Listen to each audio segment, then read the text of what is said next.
Hello, I'm Isaac Hayes III, founder and CEO of Fanbase, and I'm here with a very important message. We are at a turning point in the Black community where we must have equity in the apps we use that scale to billions of dollars. But this time, we own the infrastructure, we own the culture, and we shape the future. And Fanbase is the future. Fanbase combines the free functionality of Instagram, TikTok, and YouTube into an all-in-one platform built for the evolution of social media and monetization. With over 1.4 million users, that's real proof that we are shifting the conversation of tech ownership and equity for creators. So right now, I want you to go to startengine.com/fanbase and invest today. The minimum to invest is $399. That gets you 60 shares of stock in Fanbase at $665 a share. This marks a turning point in Black ownership of social media. If we don't take this opportunity to own social media right now, we will always be customers to our own creations. And that can't go on. So once again, go to startengine.com/fanbase and invest today. We must own the platforms where our voices live, our stories matter, and where our culture drives the world. Thank you. Folks, Black Star Network is here. Hold no punches. I'm real revolutionary right now. Support this man, Black Media. He makes sure that our stories are told. Thank you for being the voice of Black America, Roland. Stay Black. I love y'all. All momentum we have now, we have to keep this going. The video looks phenomenal. See, this difference between Black Star Network and Black-owned media and something like CNN. You can't be Black-owned media and be scared. It's time to be smart. Bring your eyeballs home. You dig?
Wednesday, December 17, 2025, coming up on Roland Martin Unfiltered, streaming live on the Black Star Network. A years-long fight over a charter school in Connecticut results in the black-led charter network suing the state of Connecticut. We'll talk to Dr. Steve Perry about Capital Preparatory Lawsuit. 4 House Republicans buck Speaker Mike Johnson and side with Democrats to extend the Affordable Care Act subsidies. Hear from GOP members and what's next with millions of Americans' health care on the line. ProPublica uncovers a man-made hunger crisis in Kenya's Kakuma refugee camp after Trump's USAID cuts. Reporter Anna Maria Barry-Jester will join us. Folks, 50 years after the founding of NABJ, we'll talk with founder Norma Adams-Wade right here on the show. Plus, white people are really upset. These racist white folks are really upset that the statue of Robert E. Lee has been removed from the U.S. Capitol because it's replaced by a black woman, Barbara Johns. Also, a white man posted an article talking about how DEI just really hurt so many millennials. And boy, the white people have been posting and going crazy. The entire piece is trash. And we'll talk about it. It's time to bring the funk on Roland Martin Unfiltered on the Black Star Network. Let's go. He's got it. Whatever the biz, he's on it. Whatever it is, he's got the scoop, the fact, the find. And when it breaks, he's right on time and it's rolling. Best believe he's knowing. Putting it down from sports to news to politics. With entertainment just for kicks, he's rolling.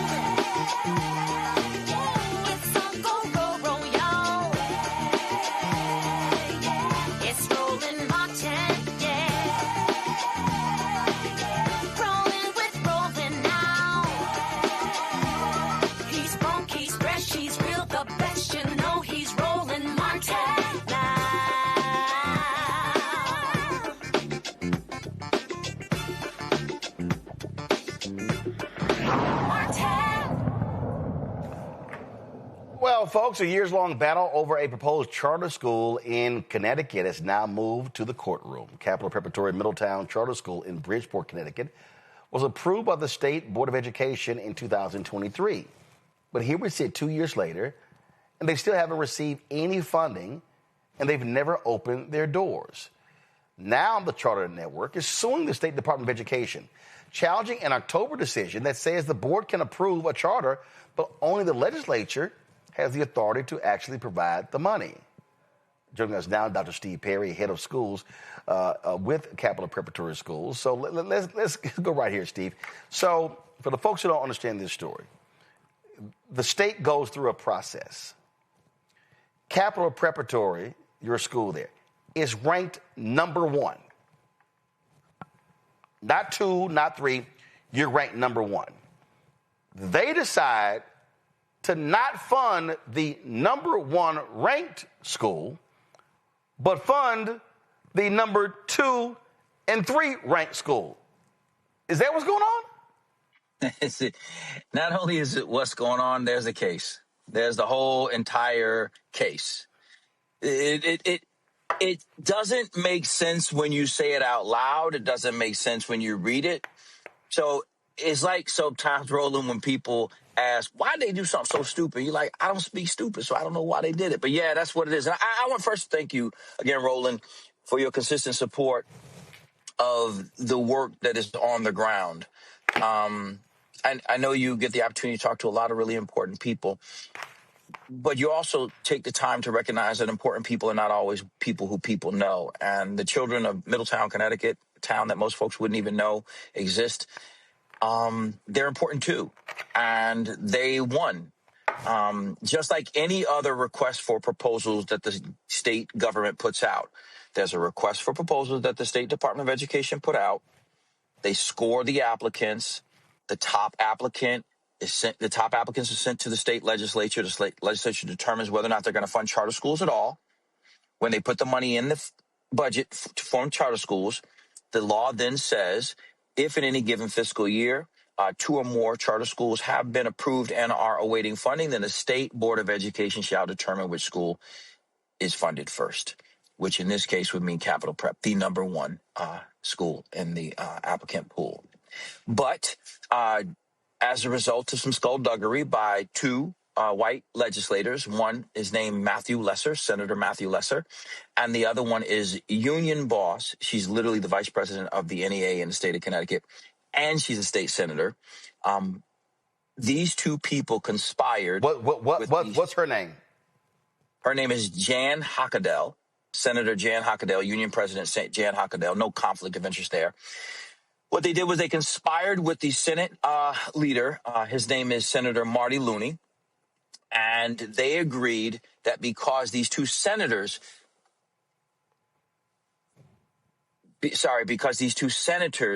decided that they don't want a charter school in the district, despite it being number one, despite having literally what the state commissioner referred to as historic approval in the community. These two white legislators decided that this black-founded school would not be allowed to open, despite the fact that in Middletown, which again is a town that most people wouldn't know about, the black children are performing so low that if they were their own school district, they'd be one of the lowest performing school districts in the state of Connecticut. So the disparity is that great. So not only is it that they don't want a charter school, they don't want your charter school. That would be true. That would be true. So they don't want they don't want me to have a charter school in my hometown. So I'm from Middletown, Connecticut. And actually, they went so far as to say Senator Matt Lesser told the commissioner of the State Department of Education that during the public hearing, our black and Latin children were aggressive and intimidating. Now, our children, as you've seen, Roland, 100% of them go on to four-year colleges and have since we started our first school 20 years ago. Our children are doctors, lawyers, teachers, preachers, and all parts in between. They were there cheering on each other as they spoke extemporaneously about how important it is that, and I got to say it the way they said it, brothers and sisters who we have never even met deserve to have what we have. So even if we never meet them, we understand that it's our responsibility to speak on their behalf. And yes, you see, they are gorgeous. So the state senator who has since claimed that he's Latin, it's fascinating, to get into the Black and Puerto Rican caucus. He's from Argentina, which is whiter than Sweden. He said to the state commissioner that our children intimidated people and the people didn't get a chance to speak, which was a lie. Because first of all, let's be real clear. There was a hearing. We live streamed it. This is it right here, y'all. Y'all, It was in 3 hour, 11 minute, and 51 second speech. If I scrub through, y'all, these are all people who, actually, for some reason, it's not scrubbing live, but these are all people, like, there was 3 hours of testimony. So to say someone couldn't speak is sort of insane. It's not just insane, it's a straight lie. But more important than any of that is this. Regardless of the skullduggery, the inappropriateness of the senators, that's Senator Matt Lesser, Senator and Union Boss Jan Hockadell, and Senator President Pro Tem of the State Senate, Marty Looney, despite the fact that they have, in fact, conspired and broken the law, if the State Department of Education did what it was supposed to have done, which was to determine which school was funded first, based upon what the law says, 1066, subsection EEK, then we wouldn't be in this conversation, because the General Assembly only gave itself the authority to determine whether or not charter schools are funded writ large, not if any individual charter school is funded. Think about this for a second. What the state is arguing is that state legislators can individually determine which charter schools are or are not funded, period. Even after they've gone through a transparent RFP process, even after they've gone through public hearings, that in a backdoor deal, they're saying that the law says that a backdoor deal allows for any senator or representative in any district can determine I know that they're number one. I know they've gone through the RFP process. I know we've gotten overwhelming support, but I by myself don't want it, so I have a one-man veto. And they say that's the argument of the State Department of Education. I've spoken to people at the State Department of Education. I've spoken to legislators. All of them say, look, we know we've broken the law. Like, we actually know, and we don't understand why they're doing this except for the fact that they don't want you to have a new school. They want to do everything they can to stop you, and they're going to do that, even if it means breaking the law. So for the folks, again, who are not familiar with your story, your first charter school was right there in Connecticut. And what's driving them crazy. But before that, you actually worked in the traditional school system. You did. And go ahead. And I started. It worked in. Why we started our schools, Roland, is because I had an Upward Bound program. And those who are familiar with Upward Bound programs, they're programs that work with children from historically disadvantaged populations in their schools.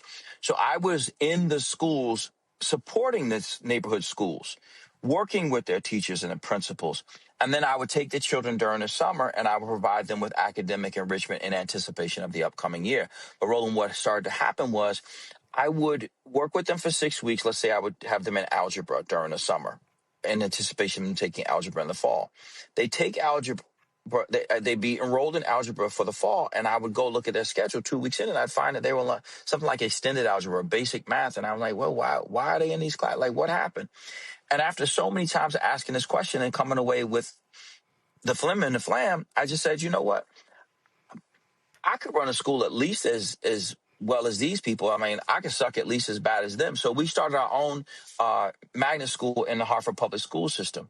And from the first year, 2005, 2006, to today, 2025, 2026, every single graduate of Capital Prep, whether it's in Hartford, Bridgeport, or Harlem, and now in the Bronx, every single child who's graduated from Capital Prep has been accepted to a four-year college, full stop. So you've had massive success. You've taken students that have operated in the traditional system, that failed, brought them up to speed, educated them.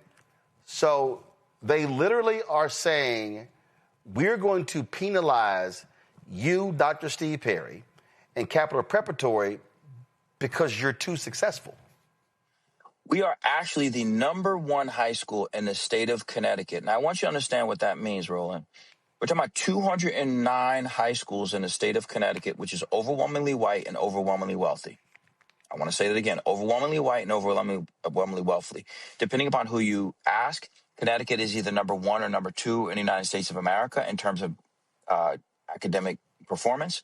Capital Prep, a school in Bridgeport, Connecticut, that's 100% Black and Latin, 70% poor, is the #1 high school in the state of Connecticut for college preparation. The #1, not just this year, but for the past 3 years, right? Let's take that one step further. In addition to that, we're also the school that's always either #1, 2, or 3, depending upon what happens in a given year, but in the top 3 in terms of hiring Black staff. So we have the most Black teachers and the highest performing school as it relates to sending children to college and getting them ready for post-secondary life.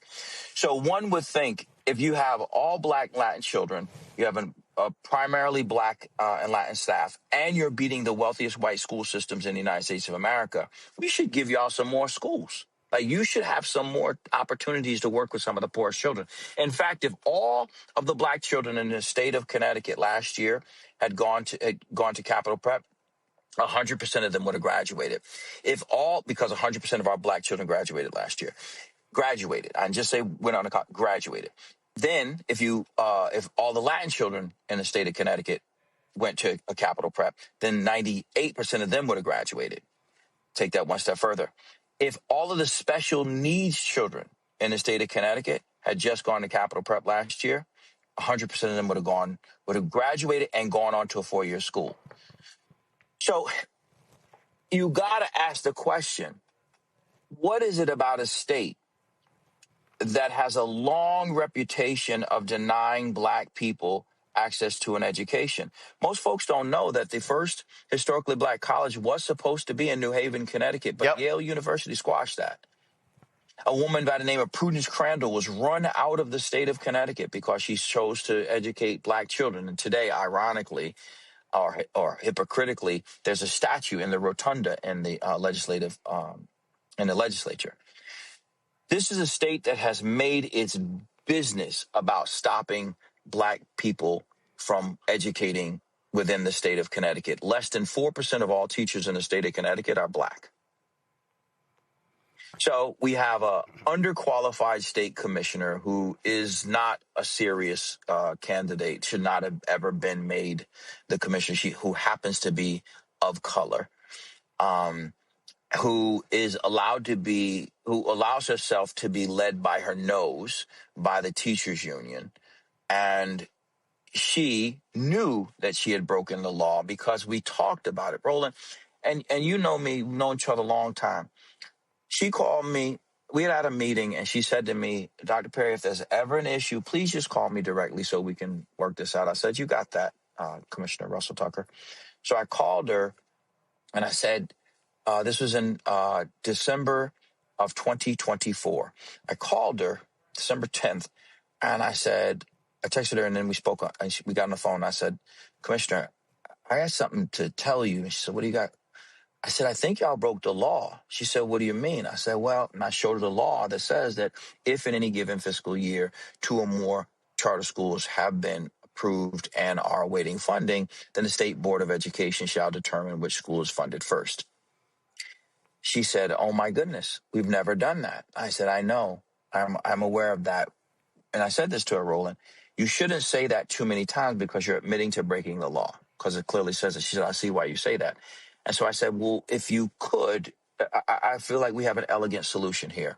The school that you actually did fund didn't open.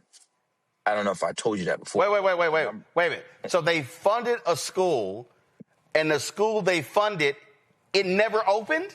It didn't open. It didn't. This is the person you're talking about, Charlene Russell Tucker, here. Go to my iPad, Anthony. This is her. Go ahead. Yeah. So Charlene Russell Tucker told... so I said to her, it says, we got this elegant solution here. You have the money on, like, literally right now to give to us because you didn't spend it in the first place. Why don't we just work something out? You just, you made us wait a year. Not cool, but it could be bygones if you just put us in the next agenda so that you can vote on it. We thought we were moving forward, Roland. We thought it was going to be a real easy conversation among adults acting like adults. But then we got on a call, and she and her attorney, Mike McKeon, who was a joke, got up there. And during that call, he said, I understand. I see both sides of this. And we thought that we were moving in a reasonable direction. Members of her team even approached her. I know because we know a lot of the people on the inside of her organization. And member at the State Department of Education said, Russell Tucker, he's right. The state board should have selected. And if the state board selects, then they have to choose a number one applicant, which in this case is Capital Prep. Now, keep in mind, Roland, I never said that we shouldn't give money to the second school. I want you to completely understand that. And I still don't say it now. I mean, it's not their fault that they got the money the wrong way. They didn't do anything to anybody. They just, the children in New Haven should get that money too. Yeah, but the second school still never opened. It didn't. It has since opened just this fall. Got it. It just opened this fall, but it had not opened for 2 years. No, it had not opened. And here's the big problem right here. While they're messing around, screwing y'all, they're screwing the students who could be getting a high quality education. So the children in Middletown, again, I want to say this. Middletown is the town, people know Wesleyan University, that's in Middletown. The achievement gap between the black children and white children in Middletown is so vast that Middletown has been named an alliance district. And what that means is that it's one of the lowest 35 districts in the state of Connecticut.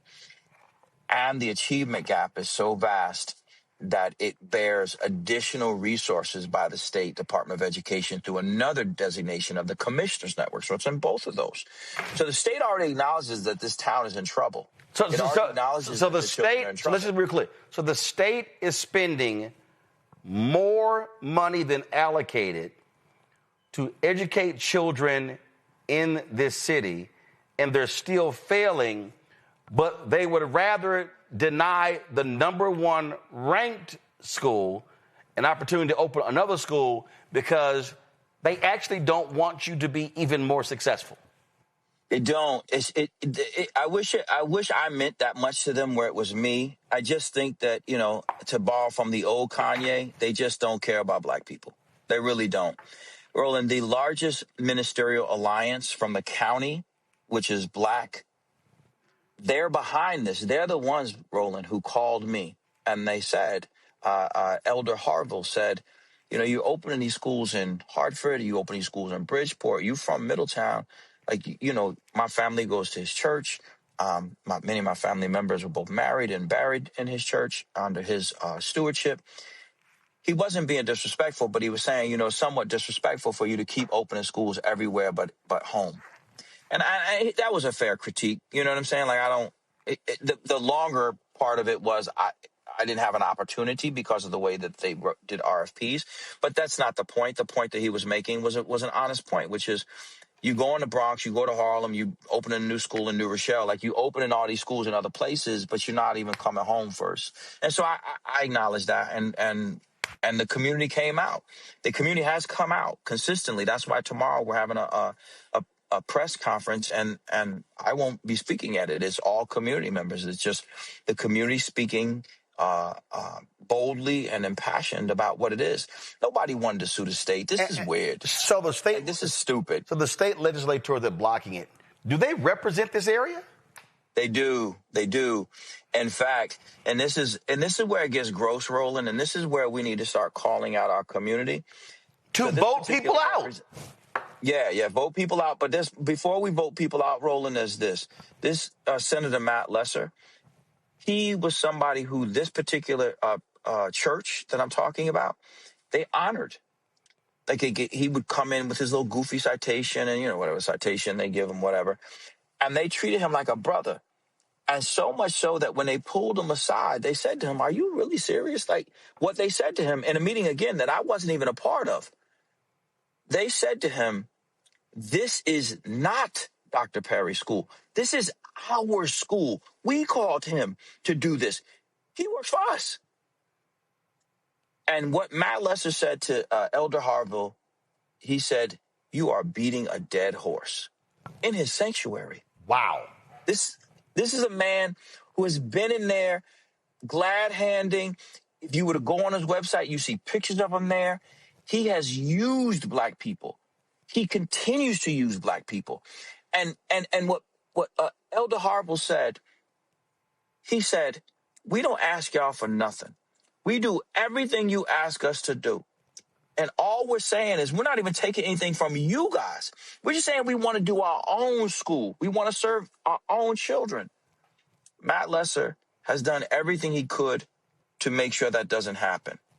So people like him tend to hide back in the shadows, and we don't know who they are. That's why I'm saying his name. I'm saying his name so that people can understand that this clown, and he is a clown, is somebody who is openly working against the black community. Because if he were a true representative, he would have to do the following. He'd have to say, wait a minute, y'all won fair and square. Even if I don't want a charter school, you won. So it is what it is. But that's not what he's doing. That's not what he's doing at all. The reason why we're suing is because he started the breach of the law. But the real reason is the commissioner and the State Department of Education had the opportunity to right this wrong. Even the governor, Roland, you won't believe. So even the governor now got himself ensnared in this. And now he's taking this stance. And everybody knows that Governor Ned Lamont does not have a real strong footing in the black community. He's a Democrat, so he gets it just by default. But I mean, Ned can't go into the hood. He can't rally Bridgeport, Hartford, and New Haven. He needs emissaries. And more people are seeing that he's a man who has no juice in the community, and he can ill afford to lose 5, 10, 15% of black people like many of the national politicians did against Trump. Can't do it. He won his last election against a Republican, 51-49. He can't lose 5%. When is his? He's coming up. Is this year? Next fall. He's running for governor. So he could have stopped this too. You mean the governor? The governor. He could have stopped this too. Yep. When is Matt Lesser on the ballot? Next year too? Same thing. The same. They both are in the same. Yeah. All right. So suit's been filed, and you know what? I think we might want to do a road trip. Come on up. And potentially do a whole broadcast from that church.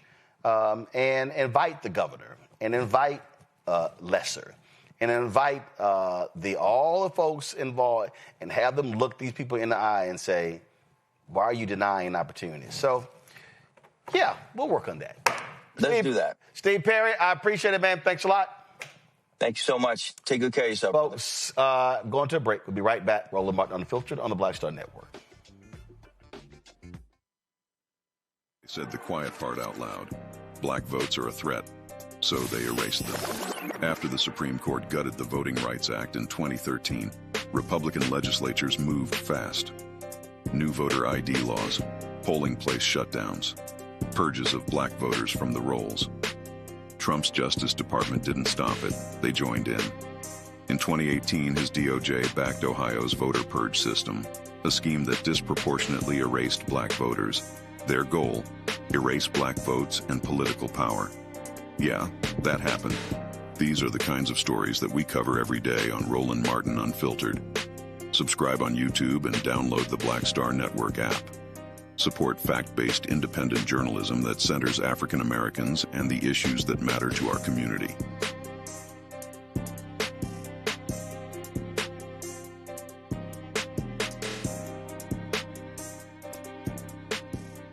How you doing? My name is Mark Carey, and you're watching Roland Martin Unfiltered.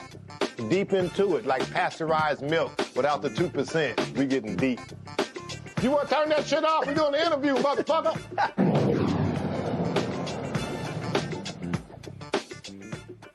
Folks, we made clear that when Donald Trump, Elon Musk, and Doge, when they cut USAID, it was going to lead to thousands of folks dying. That literally was projected. Well, ProPublica has revealed a man-made hunger crisis in Kenya's massive Kakuma refugee camp after Trump officials ignored warnings and slashed USAID funding to the World Food Program.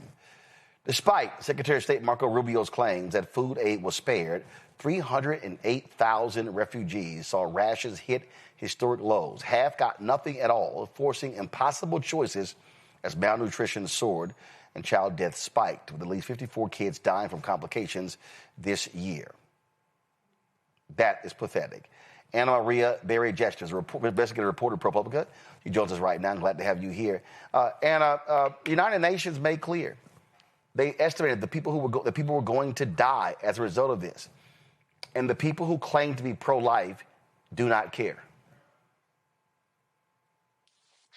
What we found in our investigation is that Trump officials were warned repeatedly that there would be great harm to people in Kenya. We also went to South Sudan and looked at the effects of cutting healthcare in a cholera outbreak there. But what we found was that they were warned repeatedly that people would be harmed, that there would be violence from these cuts, and they proceeded with them anyways. What's interesting here is that the Trump administration said they wanted to do a review of all of the programs that USAID ran. They did that review, but even programs that they kept, they did not fund throughout the year. So WFP's work in Kenya, where the United States fed nearly 750,000 people, refugees who are in Kenya, who've escaped violence, who are living there in refugee camps. The United States provided food to them. They kept that program on paper, but in reality, they did not fund it until the end of September, which meant that WFP had to slash rations to historic lows never seen before, so low that in August, they did not give food to half of the people in the camp in Kakuma. And how does the State Department respond? Well, we asked the State Department a detailed list of questions. A senior State Department official said that fast, drastic changes to foreign aid were necessary to reform a calcified system. They said that you need to look at what happens in the long run. Some disruptions in the short term are to be expected. They maintain that nobody has died as a result of the funding cuts. They told us that was a disgusting framing and that there are people dying in horrible situations all around the world all the time. And this is not just happening in Kenya; it's happening other places as well. I mean, it's clear how devastating these cuts have been all across the world. Yeah, so we also spent a couple of weeks in South Sudan, which is the youngest, poorest country in the world. The United States has spent billions of dollars there since South Sudan became a nation, and we really are the backbone of South Sudan's healthcare infrastructure. They were in the middle of what is now the largest cholera outbreak in the nation's history when Trump took office. And the United States paid for a lot of the basic healthcare services there. So we went to this area that is really just never seen anything like it. 70% of it is covered in water. There have been these massive floods. It's been experiencing years of violent conflict. There are Sudanese refugees pouring in over the border, escaping violence and conflict there. And many of the programs that the U.S. paid for had to shut down because they didn't have funding. So, for example, there was a series of healthcare clinics that had cholera outbreak response units. And in February, they shut down, and we boated out to one of these really rural places, and we met this man, Tortop. He lived directly next to one of these clinics. But when his mother got cholera in mid-March, the clinic had already shut down. And so he tried to canoe her the 8 hours to the state hospital, but she died on the way. And what's important about cholera is that it is very deadly, but it's very easy and simple to treat. You just need hydration. So all of she needed were a couple of IV bags that cost 62 cents each, but the clinic wasn't there. And so they couldn't get that help. Again, just shocking and stunning, but it's just par for the course for this callous administration who just made cuts nilly-willy. And there were people, I remember when it first happened, and there was a woman in Myanmar, she was in a refugee camp, who depended upon oxygen. When the email went out, the oxygen was immediately cut off. She died 48 hours later.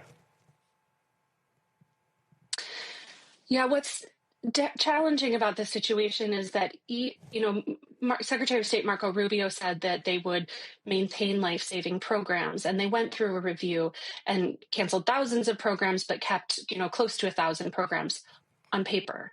But what we found was that they didn't actually fund them. And as we all know, it takes money to pay salaries, to buy supplies, those kinds of things. And so a lot of these programs that are life-saving, have not been operational through much of the year. Absolutely. Great job, Anna. We appreciate it. Thanks a lot. Thank you so much for having me. Folks, you can go to ProPublica to read this story. It really is quite an important story, and they do fascinating work there at ProPublica. I want to bring in my panel right now. Go ahead and pull it up. This is the story. Come on, guys, pull it up. Yeah, this is the story right here. So go to ProPublica.com to actually check the story out. All right, folks, let's bring in my panel right now. Talk about last couple of stories here. Michael Brown, former member of the finance committee of the DNC. He joins us right now, former city council member in Washington, D.C. Zabora Glider, also DEIA consultant, employment specialist out of D.C. Glad to have both of y'all here. Here's the thing that's interesting to me, Michael. I'm going to deal with the Steve Perry story first. You've got Democrats. So some Democrats, hardcore, can't stand charter schools, don't want to see it. They claim this is money being taken from traditional schools. But numbers don't lie. They're failing. I don't care who you are. If you actually say you care about the kids and the parents, if I have the #1 ranked school in the state looking to open a school with their success, and I have a decrepit school right here, this is a no-brainer saying this has failed. Let's give them a shot for the benefit of the kids. And Roland, hey, and happy holidays to you. You know, it's interesting because we went through that, this particular issue in Washington as well, between the battle between where does that education pot of money go? Does it go to the traditional public school system, or do you siphon off some of that money to give to charter schools? And then and I'm going to come to your question in a second, and then on top of it, you have the union issue, teachers union issue, which is in public schools, at least in Washington, D.C., the teachers are unionized and can union, collective bargaining, the whole thing. In charter schools, again, at least here in Washington, D.C., I can't speak for other localities, you cannot unionize. So it's... I'm sorry, you broke up right there. You said you cannot what? You cannot unionize in charter schools. Okay. You can in public. So there are obviously so many of these hurdles when you're trying to open a charter school. It makes it very challenging with not just the economics of the siphoning of the money that's supposed to go to the traditional public schools, plus the politics of the teachers union. Specifically to the Connecticut issue, it's strange to me that if that school is so successful, it would seem to me elected officials and stakeholders would want to cut ribbons, every week at that school to brag about how well it's doing, rather than while they're doing it this way. So that part, I just don't understand the politics of it to be so egregious about this particular school, especially since it's doing so well. Zamora, what makes no sense to me is if you actually care about education, you want what's best for the kids. And I still don't get, how do you skip a whole review process, and you come out number one and you skip them, but you give money to the number two? Yeah, that definitely doesn't make any sense. It's like you already know that these are the rules and the laws are set in place for a reason. And the school is doing significantly better than most schools. They're doing well with Black kids. They're doing well with Latino kids. They're doing well with disabled kids. How do you not look at the numbers and look at the progress that they're making and not support that? It shows that historically you have been not doing what it takes to support these communities that are set up incorrectly in the beginning. And here we go again. You see they're doing successful. You're not paying attention to their success. You have given the approval. The school that you said you wanted to give the money to, they didn't open. How would you not make sure that the school that should have the money that has proven to be very successful is receiving the funds for that? That it just doesn't make sense. And it shows that you don't want Black and brown kids or disabled kids to be successful. You want to do things that continue to hinder them, that continue to marginalize them, and to continue to not allow their education to be put first. You keep creating all these obstacles that stop these individuals and these communities from being successful. Why continue to marginalize them when you see that they are being successful? Yeah, it just makes no sense to me as well. As Don, let's talk about the USAID story. Michael, you heard me say that and talk to the reporter. How can these people actually call themselves pro-life and they are willingly watching people die due to starvation? Well, they're trying, as they're doing the math on their tax cuts for the 1 percenters, they need to find that money somewhere. And when you have a leader of our country, well, so-called leader, who has zero compassion and frankly does not care about the story you just told about folks already dying from the lack of United States aid, it's terrible, it's unconscionable, but certainly not surprising. Anything this administration does that's harmful to people may not be a surprise, but you certainly still can just be disgusted by these types of decisions for two things, as we've talked about. Tax cuts for the wealthy and for wealthy companies, and white supremacy. Those are the two issues they care about the most, and too bad for people that rely on the United States for aid. But it just shows you, Zabor, exactly who these people are. And guess who's very silent about the deaths of poor people starving? White conservative evangelicals. Definitely. And they're supposed to be Christian. They should be caring for the world. You know, that is not happening. We are, as a country, losing those Christian values to greed. We are keeping immigrants from other countries that are not white. If you're not a white country, if you're not a part of that white group of people, hey, we're not going to feed you. We're not going to support you. We're not going to allow you to come to our country. And it's just very disheartening to see all of these things, from illnesses to dehydration, you know, simple things that we could fix and that we could do with the aid, when we're spending so much money on wasting money and not being good stewards of our resource like these like they're supposed to be doing, right? We should be a good steward over the resources we have. But we're building wings of the White House that no one goes to, right? A ballroom, instead of feeding the millions of people across the world and giving them the health care that they need. The USA has stood on being a power and being able to be supports to these nations. And that is one of the reasons why we stay in power. If we continue to do things that take away our support and how the world is able to view us through bad decisions, through just decisions that are rooted in racism, I don't know where we are in the next 15, 20 years. I don't know where our kids stand. And it should be just ethically in you to say, hey, these individuals, these countries need our support. We have excess. That's why we're able to build things like unnecessary ballrooms. Why are we not supporting these countries and feeding these individuals that are in need? Absolutely. All right, folks, we're going to go to a break. Come back more to break down right here on Roland Martin Unfiltered on the Black Star Network. Support the work that we do. Join our Bring the Funk fan club. Your dollars make it possible to do what we do. If you want to contribute via Cash App, use the Stripe QR code. Just hit right here, bottom left-hand corner. If you want to use PayPal, R Martin Unfiltered, Venmo, RM Unfiltered, Zelle, Roland at RolandSMartin.com, Roland at RolandMartinUnfiltered.com. Check some money order. Make it payable to Roland Martin Unfiltered, P.O. Box 57196, Washington, D.C., 20037-0196. Back in a moment.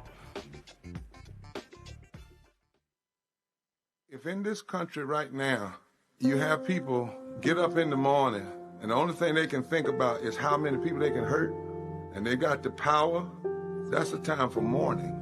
For better or worse, what makes America special, it's that legal system that's supposed to protect minorities from the tyranny of the majority. We are at a point of a moral emergency. We must raise a voice of outrage. We must raise a voice of compassion. And we must raise a voice of unity. We are not in a crisis of party versus party. We are in a crisis of civilization, a human rights crisis, and a crisis of democracy itself. And guess what? You've been chosen to make sure that those that would destroy, those that would hate, don't have the final say, and they don't ultimately win. This week on The Other Side of Change. Book bans, anti-intellectualism, and Trump's continued war on wisdom. This is a coordinated backlash to progress. At the end of the day, conservatives realized that they couldn't win a debate on facts. They started using our language against us, right? Remember when we were all woke and the woke movement and all that kind of stuff? Now everything is anti-woke, right? When we were talking about including diversity, equity, inclusion, and higher education, now it's anti-DEI. All this are efforts to suppress the truth because truth empowers people. You're watching The Other Side of Change only on the Black Star Network. Hey, what's up, everybody? It's Godfrey, the funniest dude on the planet. And you're watching Roland Martin Unfiltered.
Hey, folks, welcome back to Roland Martin Unfiltered. Oh, the white racists. Y'all, they are beside themselves. When I say beside themselves, they are angry and upset.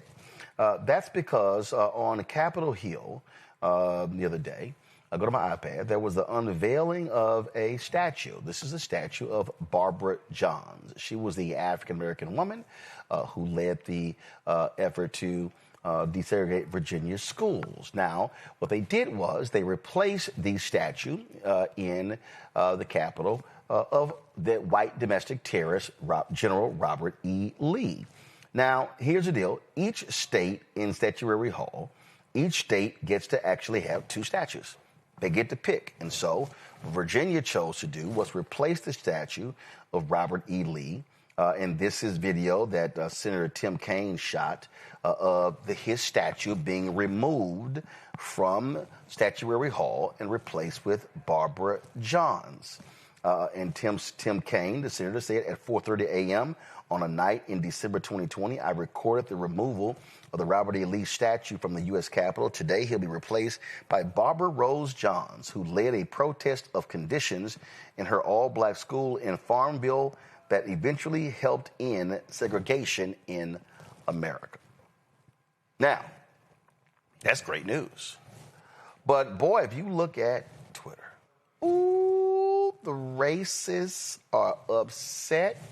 Ooh, these white folks are just mad, foaming at the mouth, saying Robert E. Lee was a distinguished American. We all know who he is. Who is this woman? We don't know some Barbara Johns. I mean, they have been acting a fool. And, of course, the usual suspects, racist, Matt Walsh, and others. They've been doing their thing. Look at this here, this Breonna Lehman. Robert E. Lee was a symbol of reconciliation and deserved to be recognized for it. He was a white domestic terrorist. That's who he was. And they have just been, I mean, going, look at this here, Will Tanner. They tore down the statue of Robert E. Lee, one of the greatest Americans to ever exist. For this, a statue of a nobody who did nothing. Everyone clapping or participating is far more of a despicable traitor than any Confederate. Oh, y'all, it gets better. I mean, there's so much of this trash. Look at this here. Matt Walsh, again, absolute racist Matt Walsh. Nobody knows who Barbara Rose Johns is. Robert E. Lee was about 1 million times more historically significant. He was also 1 million times more honorable and courageous than all of the politicians applauding in this video. Their racism is just overflowing. And see, Zabora, here's why. Because you got a white supremacist sitting in the White House. You got Stephen Miller. What Donald Trump has done, he said, guess what? If you want to be racist, I give you permission. In fact, I'll hire you. I'll promote you. I'll promote your ideas. That's what we've got going on here. Pure and simple. Yeah, but this statue says it all, right? This is what we need. We need the moments like today that we are able to say, we're not going to forget our heroes. Yeah, you may not know her because our history is being suppressed. In a day and age where you're trying to shut down our history in our museums, where you're suppressing our voices in research and in colleges all over the U.S., you're right. We're going to celebrate her. We're going to make sure other people know who she is and get him up out of here. He don't need to be there. He's been there too long. We've had enough of the racists having these statues and these monuments, and people are just really praising them when in reality they did things to destroy our communities. And to see without people like Ms. Johns, guess what? We don't have Brown versus Board of Education. We don't have, this lets us know that we have to keep fighting. We are in a place where even when the racists look like they're winning, we're still having victories. And without our fight, without our heroes, like, Miss Barbara Johns, guess what? We don't know our history. So thank you for putting the statue up. Thank you for getting it right once in this administration, even though it's not really them, but still just for Black girls, for young girls to be able to see that we've always led movements. Our young people have always been at the forefront of change, and we're going to continue to be. Michael, this is a right white wing pastor in Arizona. Part of what makes a nation is its heroes. Not everyday heroes, which is a left-coded phrase attempting to make ordinary people feel better about themselves, but extraordinary heroes who accomplish something 99.9% of ordinary people never will. Barbara Rose Johns is an everyday hero who ought to stay among her class of the ordinary. Robert E. Lee was an extraordinary hero who should be remembered by national memorials and statues. What and who we celebrate matters. This woman, as kind as she may have been, is a grain of sand compared to the virtuous mountain of General Lee. Is it any shock that the right white wingers loves them a Confederate general who wanted to keep Black folks as slaves? Not a surprise at all. And I think it's wonderful for Miss Johns and her family that they now have a presence in Statutory Hall on Capitol Hill. But it also shows that elections have consequences. Can you imagine if Tim Kaine was not in the United States Senate representing the state of Virginia? Then maybe a Republican would a Republican would have kept Robert E. Lee up in Statutory Hall. The second question I have, Roland, I've never understood this question, and your description of Robert E. Lee is exactly right. He's a white domestic terrorist, period. So if that's the case, does that mean he likes terrorists, this particular person likes terrorist organizations and think that they should have a role? Like, should we have a statue of some folks that have hurt the United States, terrorists that have hurt the United States? Of course not. If you find that in Israel, you will not find any statues of anything related to the Third Reich in Israel. Even in Germany, you don't see that. But not here. Here, we make exceptions and say, oh, Robert E. Lee and Jefferson Davis and these terrorists, they want them to have presence. Now, we do remember a time when those statues were first being taken out of particular places, that they were sent to another place. So if there are folks that would like to pay tribute to, I guess, their heroes, you can go find that somewhere, but not really in a public square, which Statutory Hall is, for any terrorist that should be standing there to be memorialized. So good for Ms. Johns, happy for her family, and happy for how she fought. Not just for us, but for the country. Because keep in mind, African-American or Black heroes are U.S. heroes. And so good for Ms. Johns. Absolutely, absolutely. All right, Mike, I know you got to go. I appreciate you joining us. Thanks a lot. Folks, going to a break. We'll be right back. Roland Martin Unfiltered on the Black Star Network. Next on the Black Table with me, Greg Carr. America is being reshaped in real time by a group of 6 people, unelected and without any checks and balances. By the end of the current Supreme Court session, education, the workplace, who gets to elect our leaders, and so much more could radically change. This week, we reconvene our legal roundtable and look at what the new America may look like and how we should respond. That's next on the Black Table, right here on the Black Star Network.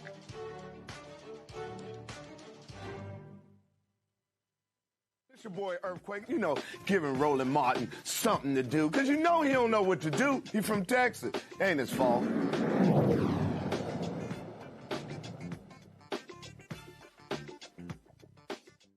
Folks, joining us right now is one of the founders of the National Association of Black Journalists, Norma Adams-Wade. Norma, glad to have you here. I want to bring you in on this very story we were talking about, again, just right there.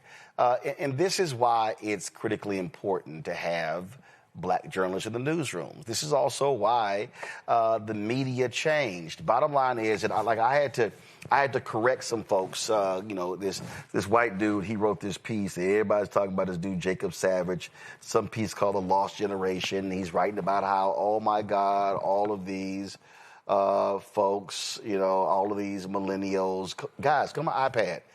All of these millennials lost. They couldn't get jobs during, because of DEI. And they're bemoaning, oh my God, how in newsrooms and in academia, how these things, it wasn't merit. And Norma, I'm sitting there listening to this trash.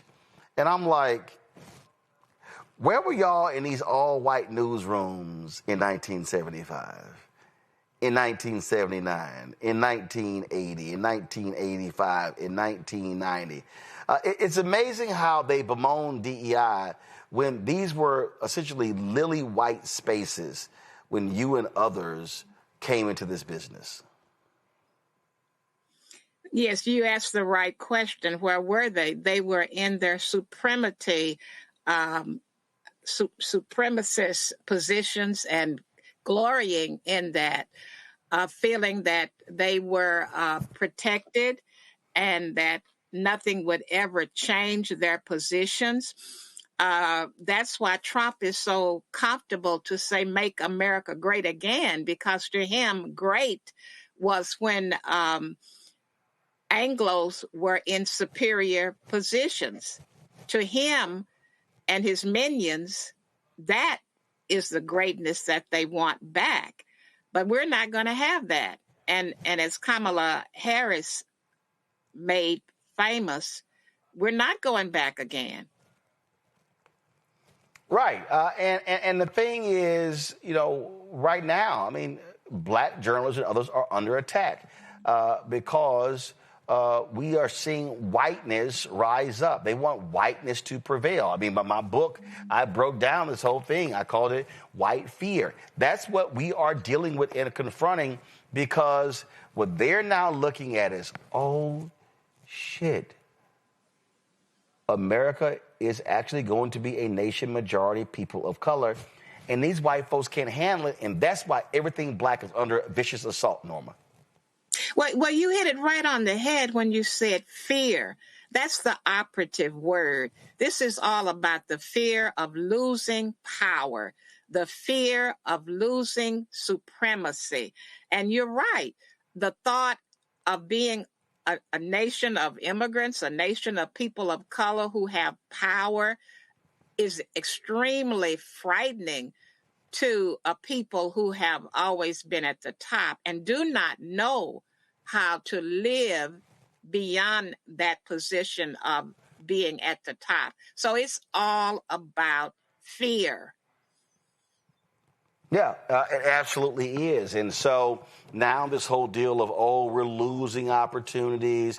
And again, I love when these people talk about merit and how we need to be merit. No, what they really want, Norma, they want the world of Mad Men. They literally want the world where white men got all the jobs, can walk around and do whatever they want. White women, black people were complete subservient or non-existent roles. And what these white folks today are mad about is like, damn, we missed the good old white days. That's what Make America Great Again is all about. You're absolutely right. But again, the wonderful thing about the current scenario is that we as a people of color, we as various immigrants who legitimately came to this country under an open invitation and a beacon from a statue in the harbor saying, give me your tired, your poor, your huddled masses yearning to be free. And we came, we're here. Now we, descendants of Africa, no, we did not come by invitation. We were dragged here in shackles, but we rose above that position. And in 75, when we founded the National Association of Black Journalists, that was part of our premise, is that we were going to tell our own story. We were going to open doors that would make people who look like us rise to higher positions because we'd been held back. And we were going to make conditions better for the communities that we represented. So no, we did not buy the scenario of staying in our place because that wasn't our place. And I had to remind some people, Norma, in terms of how these things happen. So your first job in a mainstream white newsroom was when? I came in as a general assignments reporter. I ended up covering federal courts. And what year? I came to the Dallas Morning News in 1974. Now, I have to pay tribute to my mentor, my adopted mother, I call her, Julia Scott Reed. She was Queen Bee of the Black press. The Morning News brought her in 1967 as a result of the Kerner Commission, which said that America needed to open its doors to other cultures other than whites. And they brought her in, and she came in with her own agenda. Now, she strictly covered the Black community when she was hired as the first Black at the Dallas Morning News in 1967. She strictly covered the Black community. And then 7 years later, I came in and I was hired as the first Black to cover news citywide of all cultures. But I always have to mention Julia Scott Reed because she was nobody's puppet. I mean, she was her own person. And she said, look, when I come aboard, I'm going to still do what I do. She's very political. She's very politically active. She said, I'm still going to be in politics, which she was. Jesse Jackson was a good friend of hers, and many of the leaders in that 1960s era. So she was well thought of. So I always have to pay tribute to her. But I came to the Morning News in 1974, and then the National Association of Black Journalists was founded a year later in D.C. And the point I made, because you just made it, the Kerner Commission report. That report, of course, was commissioned to examine the race riots of 1967. When it was released in 1968, they stated point blank. They didn't agree much on that report. There was lots of infighting, but they did agree that there were two Americas, one white and one Black. And they blamed, correct. And there was a lot of blame on the media for those race riots, and they said that the media needs to diversify, that white media need to hire Black reporters. And so you begin to see a wave. Now, people need to understand, Ted Poston and others, there were individual Blacks who worked at New York Times and other different outlets. But we're talking about where you really begin to see, and that was after that report in 1968. And the bottom line is, look, I had to remind people, and folks don't even understand this. The reason that Monita Sleet won the Pulitzer Prize for Ebony Magazine for that historic photo of Dr. King's funeral, Bernice King laying on Coretta Scott King's lap, is because she forced that to happen. The white media, the white media at Dr. King's funeral, they were going to have a Jim Crow press pool. And when Simeon Booker of Jet Magazine, Lerone Bennett, Ebony Magazine, went to Coretta Scott King and said, Mrs. King, they are not allowing Ebony and Jet in the pool to cover his funeral, she said, if Ebony and Jet are not in that pool, there will be no pool. So people need to understand that history is real. So, and again, you joined in 74. Not that many in the 70s. Now we go into the 80s. We go into the 90s. There were so many media outlets in the 90s, a lot of newspapers that had no Black reporters at all in the 90s. But see, Roland, you're telling that Martin Luther King story is a perfect example of why we are so needed in media. That story would not have come out without people like you telling it. And you just told it to a whole new generation. But it was told by you, and that was part of our premise. We came in 75, we came as a bunch of griots who were used to telling our stories to our people.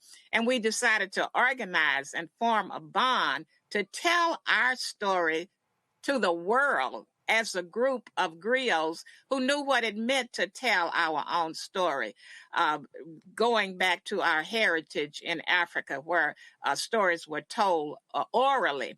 And the griots just told it and told it and told it, and the generations kept carrying it on. But what you just did, Roland Martin, by telling that Martin Luther King story, you were a griot. You told a story that needed to be heard by a new generation. And it came from a person like you where it meant something. And if you hadn't told it, how many people would never have heard that story before? That's why we formed the organization. That's why we are what we are.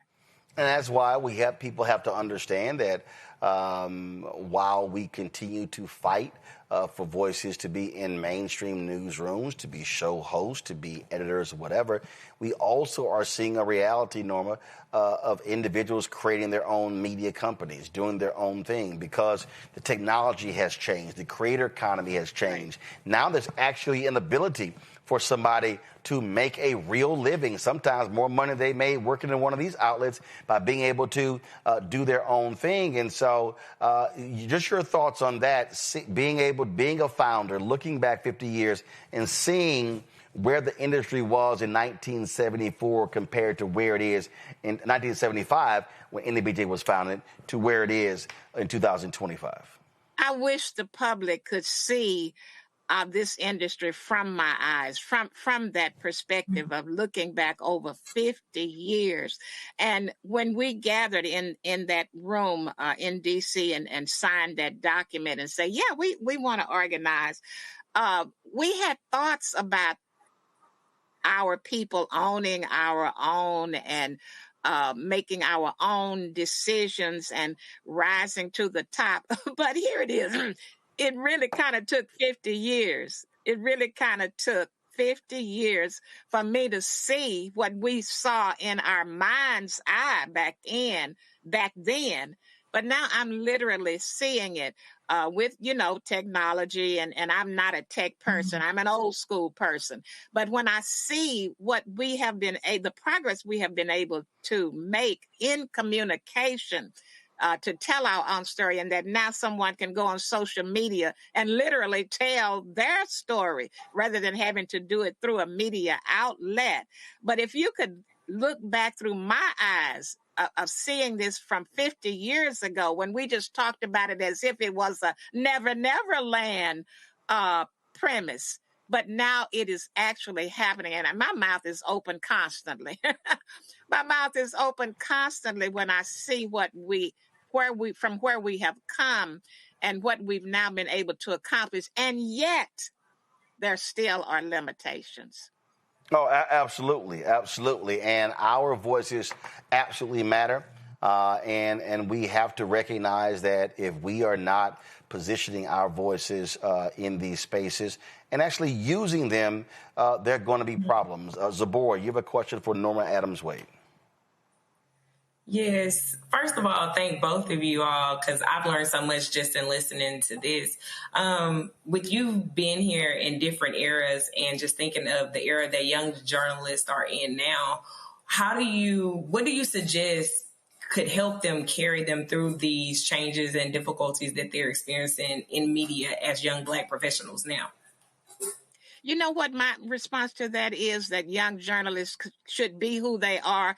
I am so impressed with the self-confidence, I guess is the best word for me to use, self-awareness, the self-awareness of this generation of journalists. They just need to be who they are and do what they want to do, which they're going to do. I am convinced this generation will do what it wants to do. Yes, the limitations, the DEIs and all of that, the banning and the barriers, they'll be there. But I am convinced that this generation with this chutzpah is going to do what it's going to do. I think we'll be okay. The battle has never been easy. This battle is just different. instead of having to fight in the streets with picket signs. This generation will fight digitally and advance through AI. I'm one of those who's kind of scared of AI. I have to admit it. I'm a little afraid of it. But this generation, I'm convinced, is going to use that, and they're going to move us forward. I believe it. Well, the moment that we are in, and I say this all the time, that we have to recognize the moment. I've been saying for years that we need to be extremely careful and not allow black-owned media to die because then we're hoping and praying that somebody else tell our story. And I'm just, and listen, there have been some very good, qualified, nice white editors in newsrooms. But when you are leaving your story, your history, being told by somebody else, that is not something that is smart. And so that's one of the reasons why we announced this. When I came up with this idea, actually, when I was running for office, because I'm now back on the board of NABJ as Vice President Digital, I said, guys, we actually have to create an endowment campaign that will secure the future. If we raise this $15 million and we invest that money, then let's just say it returns us 10%. We can now take that $1.5 million and invest in programming that goes throughout the year. Because my greatest concern, Norma, as somebody who grew up in NABJ, was called one of the first NABJ babies, joined the organization in 1989. So I joined when NABJ was only 14 years old. The convention was in New York. And I know what it's done for me. And I've said to people that what this generation cannot do is not ensure the future.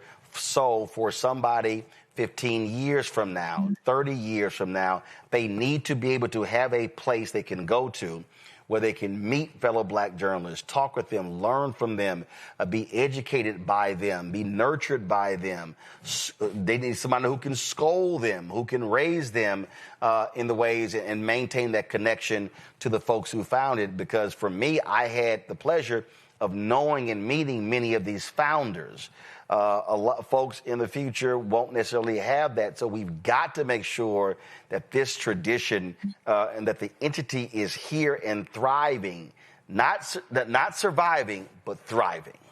Roland, and let me give you all kind of accolades, even for the thought of an endowment, of a permanent endowment, because one of the beginning issues that we had as founders always was having to go to corporations and companies to get funding. That was I don't even know the label to put on it, but it wasn't fun, but we had to do it to survive. So your premise currently with this funding mechanism and this endowment plan is not to have to do that, not have to go out and solicit. We will already be endowed. The money will be there. You won't have that headache. And so I'm blown away with the concept of the idea of the endowment. I think it's brilliant, actually. I just think it's brilliant.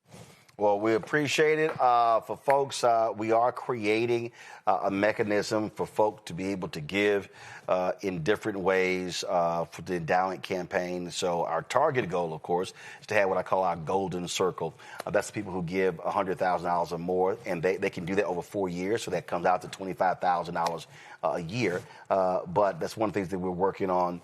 But we do want to be able to create a mechanism for people who even aren't members of NABJ. If they want to give $5 or $10 or $20 or $50 or $100. So we're working on all that right now. And so, Norma, we appreciate it. It's always great to talk to one of our founders. And let me end with our mantra that has sustained me all these 50 years and beyond, which comes out of Africa. Until the lion tells his own story, tales of the hunt will always glorify the hunter. We got to remember that. Absolutely. Norma Adams-Wade, we appreciate it. Thanks a lot. All righty. Thank you very much. Folks, you want to get more information, go to nabjonline.org, nabjonline.org. We come back, headlines, Black Star Network headlines with Brittany Noble. You're watching Roland Martin Unfiltered on the Black Star Network.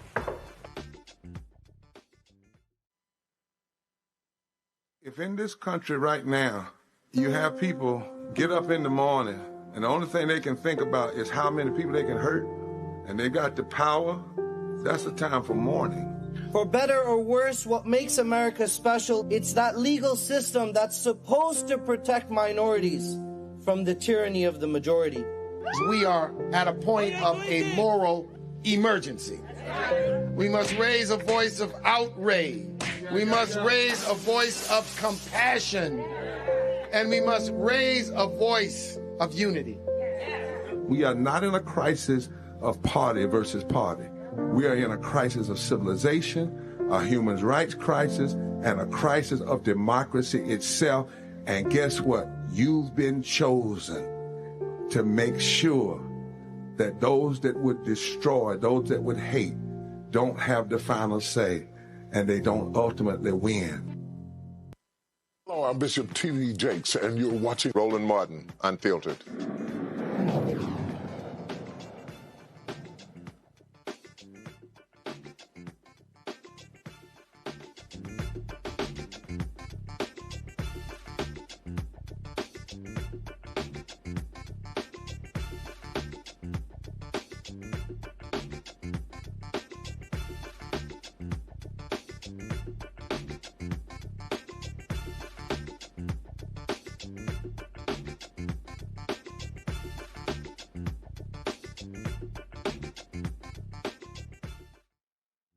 Black Star Network headlines with Brittany Noble. Roland, next month, a notorious slave site in St. Louis will be formally recognized with a plaque. Before the Civil War, Bernard Lynch operated slave pens, the largest one beneath what is now a parking garage. After the killing of George Floyd in 2020, then state representatives Trish Gumby and Rasheen Aldridge called on St. Louis Cardinals to help fund a plaque acknowledging the site across the street from the stadium. The Cardinals declined to participate, but the Missouri Historical Society and the Missouri Foundation for Health agreed to step in to help. As the Trump administration ordered federal agencies to eliminate what it calls illegal diversity, equity, and inclusion efforts, a new ProPublica investigation found more than 1,000 nonprofit organizations quietly removed DEI language from their mission statements filed with the IRS. Some organizations went further with new job titles, scrubbing diversity initiatives from their website, along with commitments to building more inclusive institutions. Well, a group of students and professors at Alabama's public universities is asking a federal appeals court to block a new state law that bans diversity, equity, and inclusion initiatives in public education.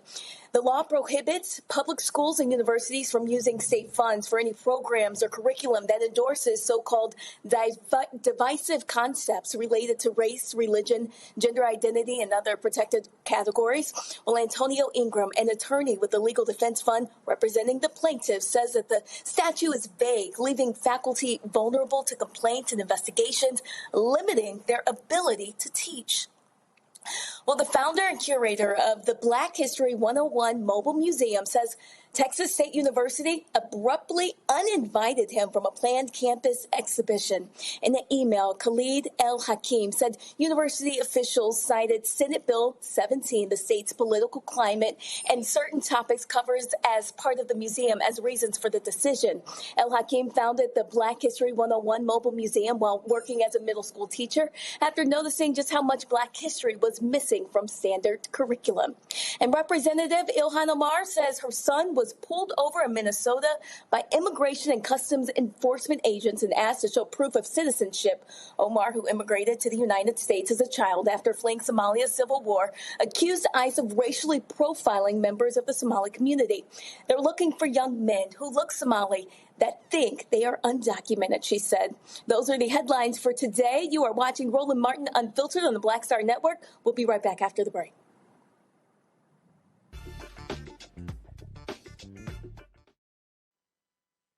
This week on A Balanced Life with Dr. Jackie, we're talking about the ups and the downs of the holidays, the ebb and flow of life, those things that keep us running and gunning. But you know there comes a time in each of our lives where we need to just sit down sit back, and relax, giving you a chance to really find out who you are and how you're going to move your life forward. How do I learn? How do I grow from this? And that's where, resilience comes. So I'm literally walking this out in real time. It's just giving myself all the grace, all the space, all the permission that I need. We're talking about all of these things this week on A Balanced Life with Dr. Jackie here on Black Star Network. Hey, I'm Tasha Cobbs, and you are watching Roland Martin Unfiltered. But I need a little filter. I need something. Blow me out. Make me look 35.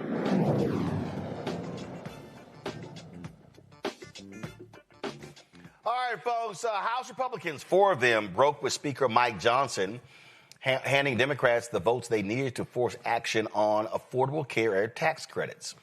That's right. The lawmakers, Brian Fitzpatrick, Mike Lawler, Rob Bresnahan, and Ryan McKenzie signed on to a discharge petition led by Democratic House Minority Leader Hakeem Jeffries that pushed the petition past the critical 218 signature mark, setting up a likely vote in early January. Now, the GOP health care bill, if it moves forward, the measure would extend the Affordable Care Act's enhanced tax credits for 3 years. Those subsidies are set to expire December 31st, and without them, millions of Americans could see their health insurance premiums jump sharply.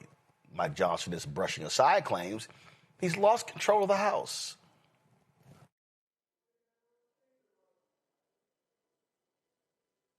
Could you tell us about your conversation right now with Congressman Lawler? It seemed like you were engaged in a pretty animated conversation. Oh, we just had some intense fellowship. It's all good. Look, we're working through very complex issues, as we do here all the time, and it's good. Everybody's working towards ideas. We're keeping a productive conversation going. That's what happens. Have you lost control of the House? I have not lost control. Because this is the third time. Look, we have the smallest majority in U.S. history, okay? These are not normal times. There are processes and procedures in the House that are less frequently used when there are larger majorities. And when you have the luxury of having 10 or 15 people who disagree on something, you don't have to deal with it. But when you have a razor-thin margin, as we do, then all the procedures in the book people think are on the table, and that's different. So step aside. They brought this on themselves. What happened in January? Everybody stay tuned. We're having conversations. Will you hold a vote on the discharge? Bye, guys. Now that it hits committee? Okay, if y'all want to laugh, though, here is crazy, demented Republican Chip Roy. I mean, the broke clock is right twice a day. This was before the vote. Now, he didn't vote with these 4, but let's just say he didn't have many kind words for his own party over their failure to address health care. Listen to this. And now we're sitting here and we're listening to nonsense about health care, where my colleagues on the other side of the aisle sit here saying, well, you guys aren't doing anything about the massive expensive cost of health care. Why do you think it's expensive? Because you literally cut a deal with insurance companies to run health care. You think that's going to run wild? Yeah. That's why they have 2,000% profit increases, and the American people can't afford to go to the doctor of their choice while we enrich insurance companies. And yet Republicans will complain about it, and then they'll offer milquetoast garbage like we're offering this week, and then go home at Christmas and say, look at what we're doing. We're campaigning on reducing health care. Well, congratulations. At some point, people will look at this body and say, maybe we should get rid of all 435 members of the House and all 100 members of the Senate and start over, because Congress is literally failing the American people. I yield back.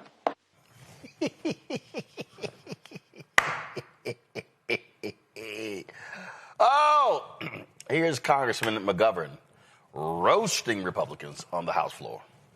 2016, then presidential candidate Donald Trump said, we're going to replace Obamacare with something so much better. Nothing followed. On February 27th of 2017, the president said, we have a really terrific, I believe, health care plan coming out. Never did. May 10th, 2018, Donald Trump said, but wait till you see the plans that we have coming out literally over the next 4 weeks. We have a great health care plan coming out. Nothing happened.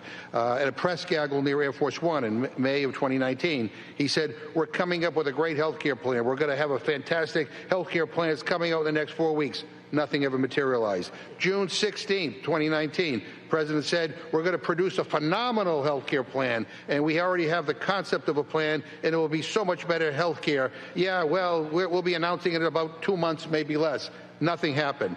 Fox News interview, the president said, we're signing in a health care plan within 2 weeks, a full and complete health care plan. Nothing happened. July 2020, the president said, well, we're going to be doing a health care plan. We're going to be doing a very inclusive health care plan. I'll be signing it sometime very soon. It might be Sunday, but very, very soon. Nothing happened.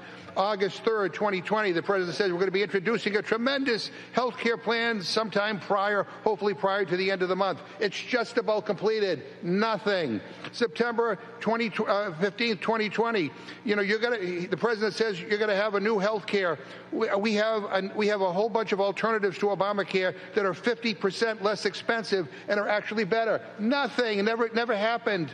September 10th, 2024, ABC News presidential debate. He says, I have concepts of a plan. You'll be hearing about it in the not-too-distant future. Nothing happened. December 8th, 2024, he said, we have concepts of a plan that will be much better. You'll see it very soon. Produced nothing. In May of 2025, at a White House event, he says, so we're going to be maybe coming up with something. I think this gives the Republicans a chance to actually do a health care that's much better than Obamacare. Nothing. People are sick and tired of the empty rhetoric. They're sick and tired of you saying you have a plan and you never produce one. All you want to do is undermine health care for hardworking average Americans. Mr. Speaker, I yield 2 minutes to the gentlewoman from California. I think he pretty much nailed it. Congressman John Larson. For health insurance than he does for his mortgage. Let's cut right to the chase. This is about a vote. The American people, this great democracy that we live in, this once chamber that could actually discuss and debate issues, Speaker Johnson should be bringing this bill to the floor today. Do you have the courage to vote, or are you going to run and hide? You have 4 of you who stood up and said, you know what, in a democracy, this deserves a vote. Listen carefully, American people, how they decry this bill, and yet they won't even have a vote. You, Robbie, go online and... That's who they are, Zabora. Here's why these 4 cross. Because their asses are in trouble. They come from swing districts. And the bottom line is, see, let me remind people, okay, especially the people who said, oh, Democrats should have never Democrats should have never stood their ground when it came to the government shutdown. It was going to be a failure. So let me just help some people out here. You had Democrats who were saying, let's get a 6-month or a year extension. We had Congresswoman Laura Underwood on the show, and she presented a bill that said, hey, let's extend subsidies for a year. The discharge position is 3 years. Remember, Trump last month came out and said that he was going to put forth a proposal to extend the subsidies for 3 years. They know Zabor. They do not want health care to be on the ballot in 2026 or 2028. And they're sitting here because here's the deal. White folks who vote Republican in West Virginia and Mississippi and Alabama and Idaho and Nebraska and Wisconsin and Illinois and Pennsylvania, and I can go on and on and on, they're going to lose health care.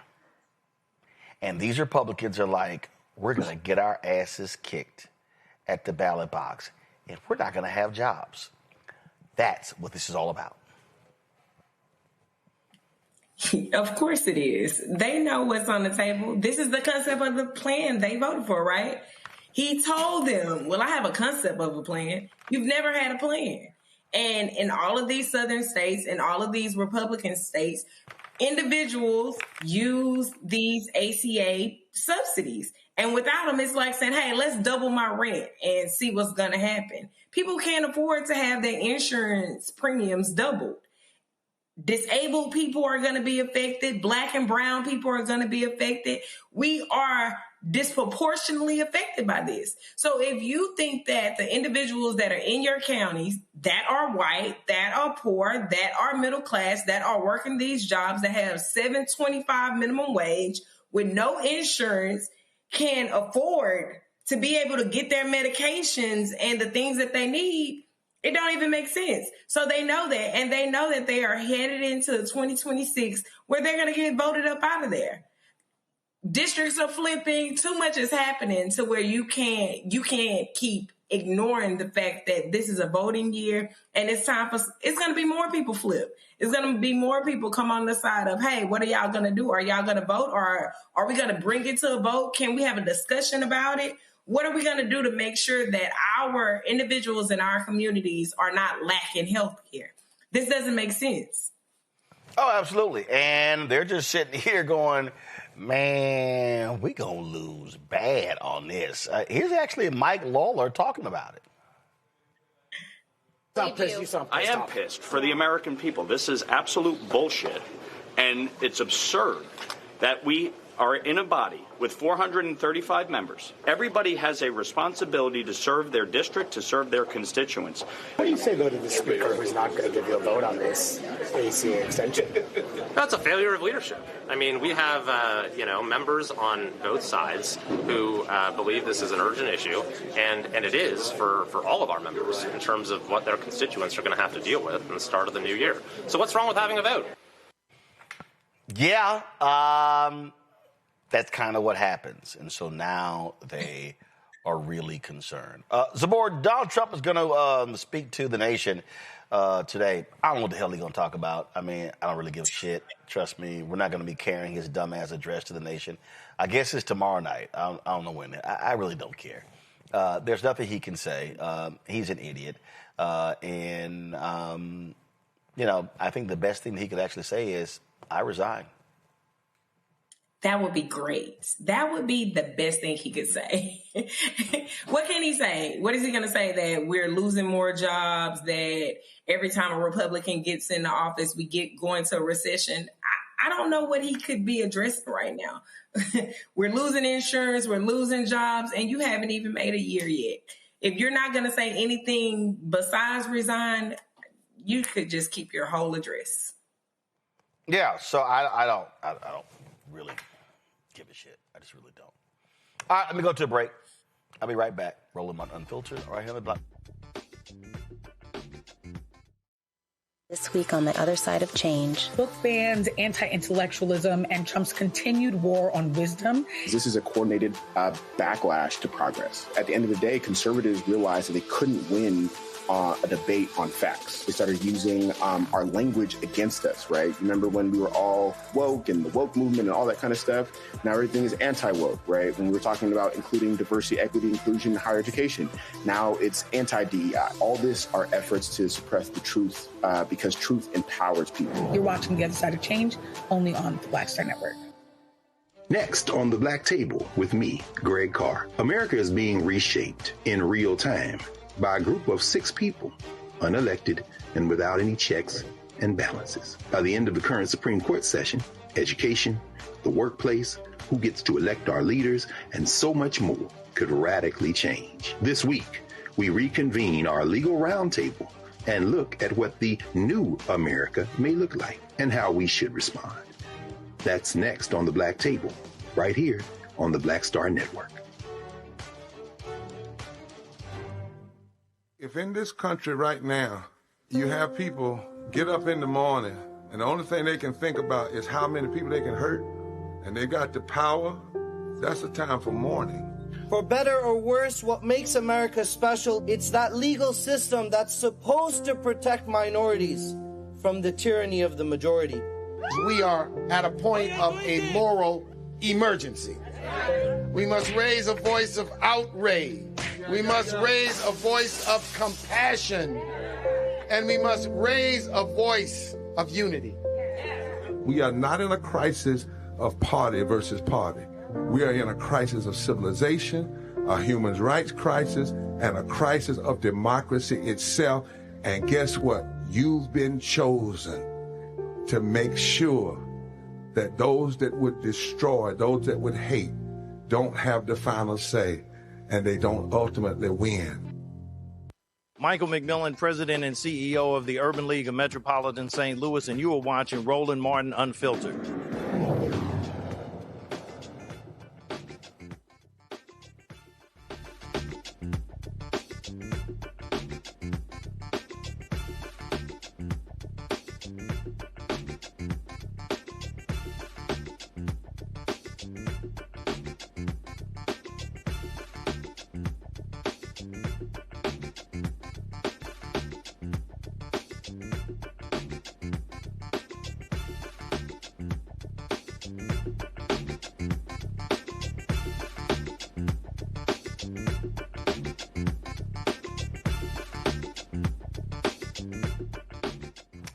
Folks, earlier in the show, Steve Perry talked about a very little-known story that America's first HBCU was supposed to be set in New Haven, Connecticut, but Yale University were like, nah, we ain't having that. We ain't having that. And so there was a documentary that was done on this. It was put together by the Yale Library. And so, you know what? I wanted to share that with you. Check this out.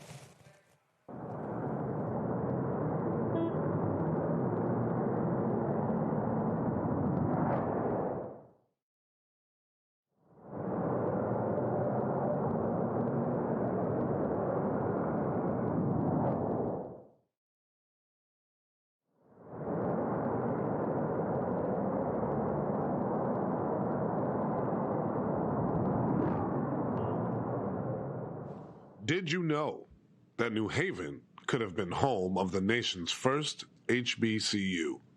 What follows is the story of a path-breaking plan for a black college in New Haven in 1831, and of the opposition that stopped it from happening.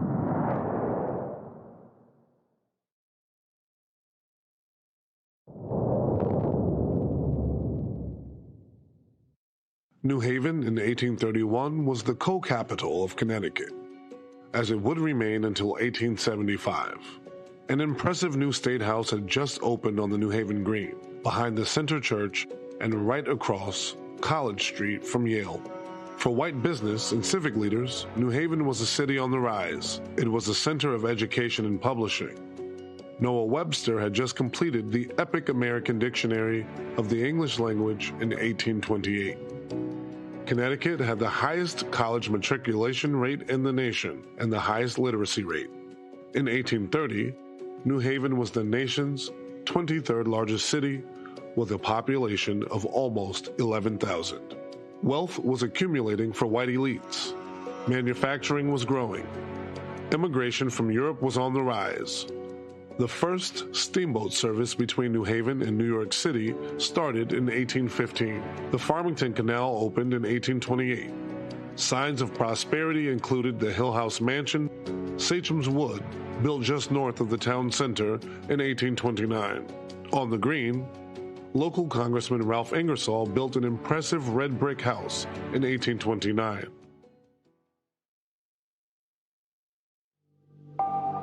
Slavery, though not widespread, remained legal. Connecticut was the last state in New England to formally abolish slavery in 1848. New Haven was home to nearly 600 free black people and 4 enslaved people in 1830. Free black people still faced severe restrictions on their liberty. Black men were barred from voting. Economic and educational opportunities for black people were extremely limited. At the same time, black women and men were organizing churches and building community institutions, creating their own spaces of liberation. Meanwhile, by 1830, Yale was the nation's largest college. Yale had 469 total students enrolled, male, Protestant, and of European descent. This was the setting in New Haven at the time when a bold proposal was made to create the nation's first college for black men. Why did this happen in 1831? And why New Haven? 1831 was the dawn of the abolition movement. The previous year, in September 1830, black leaders from throughout the antebellum North had gathered at Mother Bethel AME Church in Philadelphia. That convention was the meeting that launched a movement, the abolition movement, the movement for black freedom. Bishop Richard Allen gave the main address at his church at that 1830 convention. Delegates included New Haven's Scipio Augustus. This black freedom movement had a few white allies, including New Haven's Simeon Jocelyn and his Boston friend, William Lloyd Garrison, who began publishing the abolitionist newspaper, The Liberator, in 1831. New Haven black leaders John Creed and J.L. Cross became agents for the Liberator that year. Augustus and Creed were leaders in New Haven's newly organized Black Congregational Church, formerly known as the African Ecclesiastical Society and officially known as the Temple Street Congregational Church. They had established the church beginning in 1820. Other early leaders included Prince Cooper, Prince Duplex, William Lanson, and Bias Stanley. These black founders had called Simeon Jocelyn, a white pastor and abolitionist, as their minister beginning in 1824. On May 28, 1831, Jocelyn wrote to Garrison about an idea to establish a college for young black men. Jocelyn told Garrison that he had met with the Reverend Peter Williams, a black leader in New York, about a mutual interest in education. Williams and Jocelyn decided to merge their interest for a new college. This would connect the mechanic arts and some degree of agriculture and horticulture, as well as be connected with many useful pursuits, and with the advantages of domestic and social life, as would prepare the young men for active life and to aid their brethren in other places in all those things which make men happy and which give them as individuals and as communities influence in the world. Jocelyn stated that Arthur Tappan, a New York philanthropist and abolitionist who had a second home in New Haven, supported the plan and had committed $1,000. He noted that a site had been chosen in the southern section of New Haven. A newspaper notice later in 1831 reports the extensive establishment in New Haven, formerly known as the Steamboat Hotel, and laterally as Dwight's Gymnasium or Gymnasium for Boys, has been purchased by a Mr. Jocelyn and is to be converted into a college for blacks. This means that the site for the college would have been on Water Street between East and Wallace Streets, an intersection that sits now underneath the junction of two major highways, I-91 and I-95. Jocelyn asked Garrison to accompany him and Arthur Tappan to present the whole plan at the Convention of the People of Color, who meet the week after next in Philadelphia. Jocelyn, Tappan, and Garrison went to the first annual convention of the People of Color at Philadelphia's Wesley Church. As recorded in the proceedings of the 1831 convention, they made a presentation to the delegates, the leadership of the black community in the antebellum North, and there was agreement to organize the college. The proceedings record why New Haven was proposed as the site for the nation's first black college. First, the site is healthy and beautiful. Second, its inhabitants are friendly, pious, generous, and humane. Third, its laws are salutary and protect all without regard to complexion. Fourth, boarding is cheap and provisions are good. Fifth, the situation is as central as any other that can be obtained with the same advantages.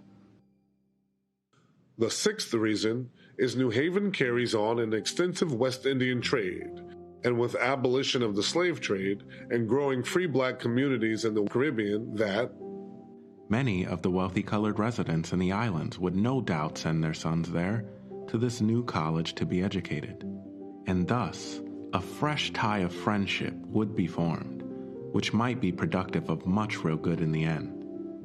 And last, though not least, the literary and scientific character of New Haven renders it a very desirable place for the location of the college. This alliance in 1831 between black leaders and white allies to establish a black college in New Haven marked a truly revolutionary turn in the history of race relations in the United States. The proceedings noted, the convention would wish it to be distinctly understood that the trustees of the contemplated institution shall a majority of them be colored persons. The number is proposed 7, 3 white and 4 colored. The convention was held June 6 to 11, 1831. Jocelyn, Garrison, and Tappan were invited to speak on June 8th. The delegates endorsed the proposed college and identified agents to lead the fundraising, with the Reverend Samuel Cornish as general agent and Tappan as treasurer. Several provisional committees were established with free black leaders in 14 communities, including New Haven, with Bias Stanley, John Creed, and Alexander C. Luca. Garrison visited New Haven not long after the convention in late June and gave 2 public addresses. He would speak and write about the college proposal in the following weeks and months, including pieces circulated through The Liberator.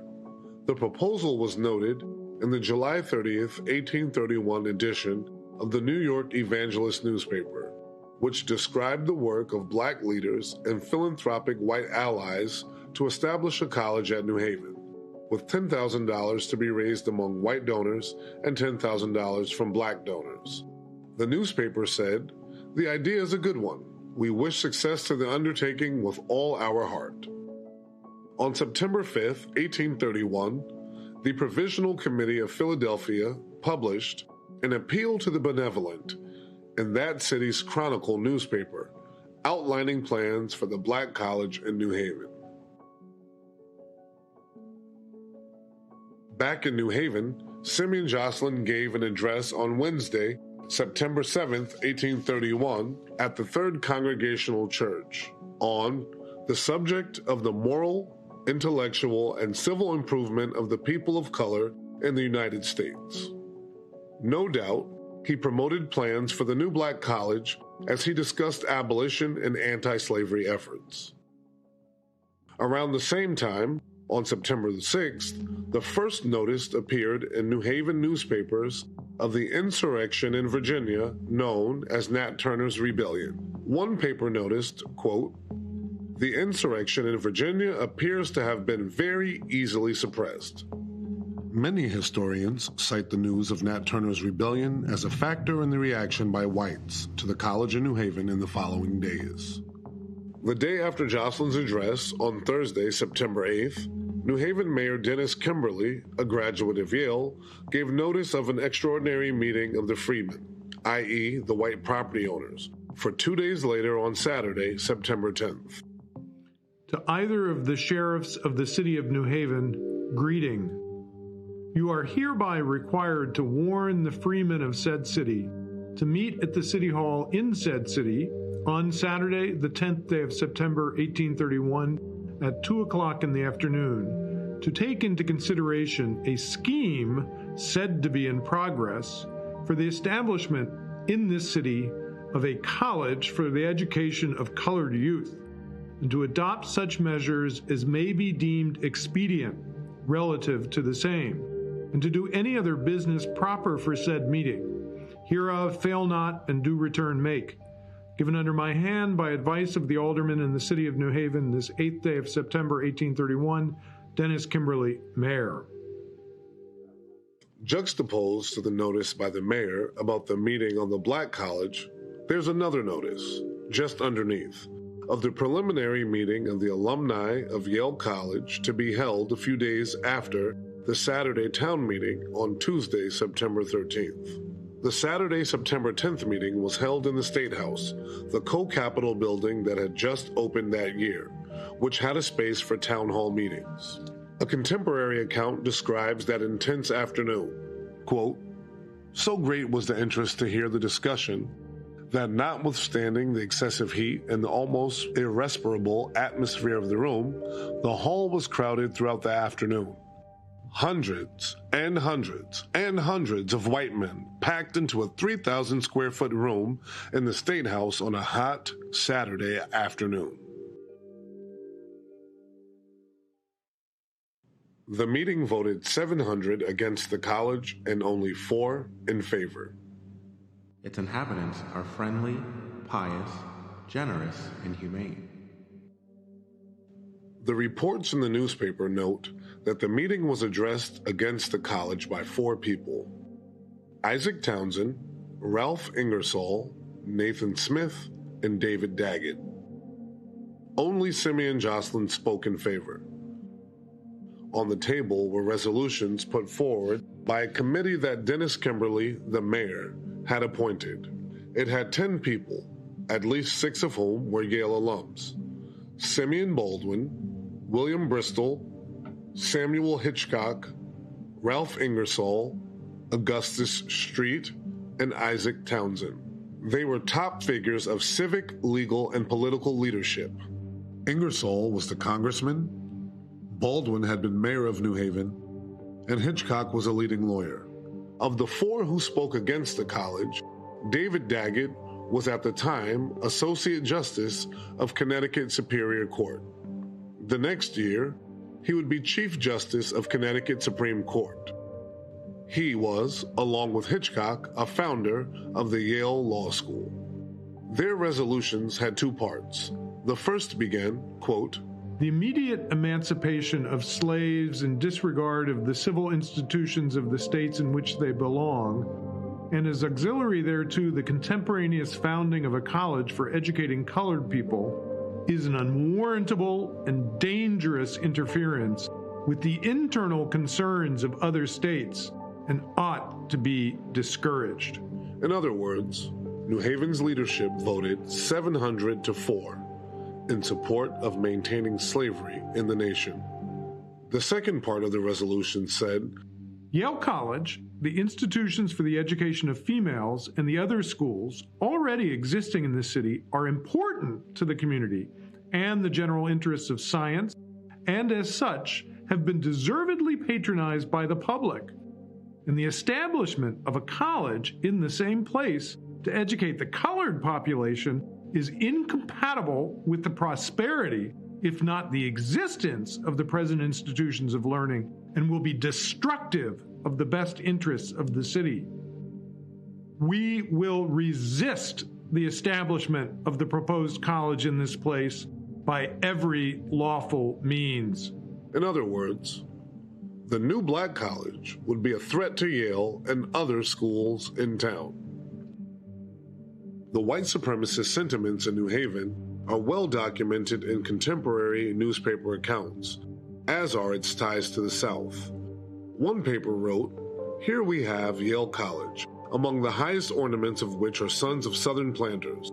We have several most respectable institutions for the instruction of young ladies, some of whom are from the South. There is no other town or city that would suffer as much if such a college, a black college, were built." Another New Haven paper said, "The establishment of a college here would ring throughout the land a summons that would hurry in the blacks as bees to a hive. It would communicate to the world the impression that New Haven was overrun with a vicious population, for throughout the United States, vice is uniformly associated with a large colored population." On Saturday, September 10th, white New Haven voted down a new black college. Just a few days later, it would celebrate its existing college. The town meeting was not the final impact of the black college decision. The town meeting on Saturday, September 10th, 1831, and the massive opposition to the college fueled white rage that continued in the weeks afterward. Riotous spirit and riotous action were documented in the papers of the time. The Liberator in October has an article about riots at New Haven. It notes the New Haven home of Tappan, the New York philanthropist and abolitionist, had been attacked. It notes that a house owned by a black person on Mount Pleasant in New Haven had been, quote, leveled to the ground. A Philadelphia newspaper reported, around this time on Thursday evening, a black man was knocked down in the streets, and on Friday evening, the house of the most respectable gentleman was assailed with shouts, indecent songs, and a shower of stones. There were many reports of such activity. New Haven was the talk of the nation, and even the toast of white Southerners. New Haven's decision, 700-4, against the black college in 1831 was celebrated by many voices in the slaveholding South. A Georgia newspaper, September 24, 1831, said, "We are glad to find that the good sense of the people of New Haven has induced them to act promptly and vigorously in opposition to the ill-judged and unjustifiable enthusiasm of misguided zealots."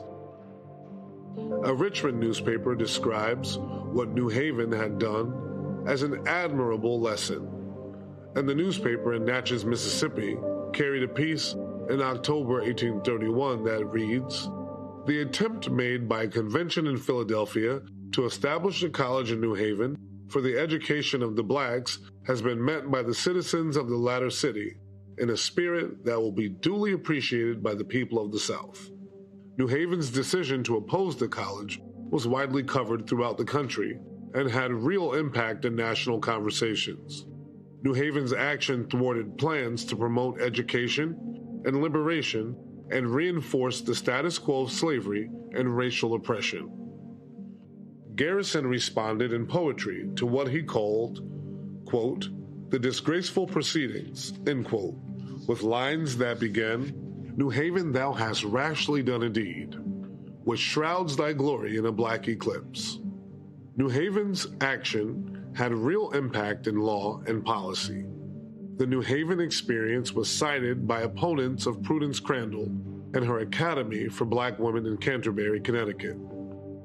Both the 1831 College and Prudence Crandall School were followed by severe reaction at the state legislature, which on May the 24th, 1833, passed what became known as the Black Law that prevented the education of blacks from out of state in Connecticut.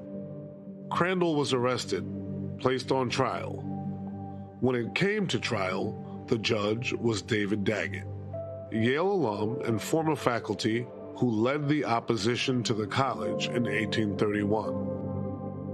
The U.S. Supreme Court would draw on Daggett's ruling in their infamous Dred Scott decision of 1857.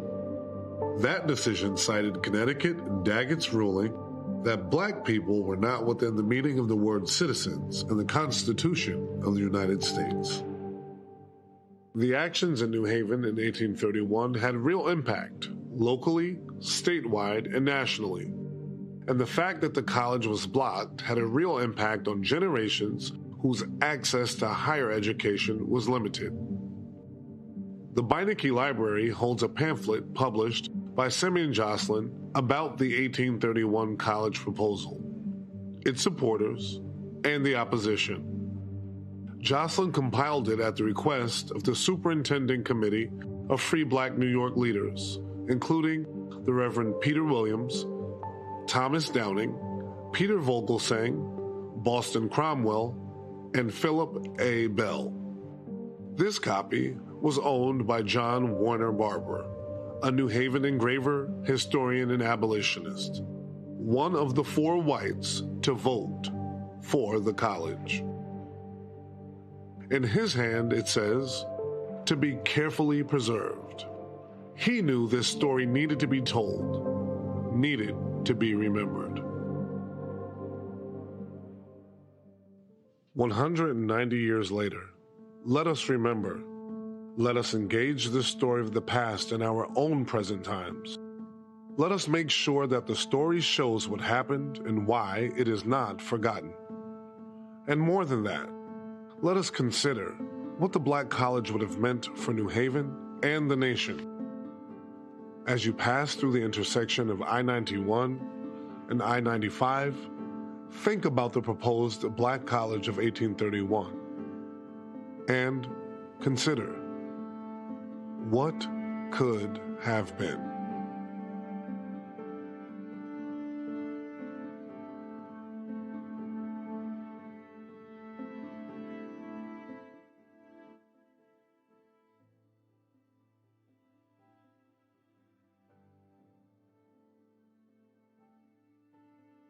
That's why history is so important, and to recognize where we are in this country when it comes to history. And so all of these white supremacists are upset because Robert E. Lee's statue is being removed. Well, guess what?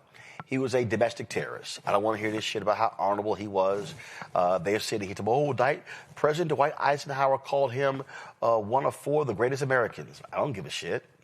I don't care. He was a white domestic terrorist who wanted black people to stay enslaved. And I will never, ever change my position on that. So what we have to understand is, one, we must always understand our history, respect our history, but you've got to have platforms that are also telling our history. And the reality is, when you're black owned, you can do that. Here, we do not ask permission to tell our story.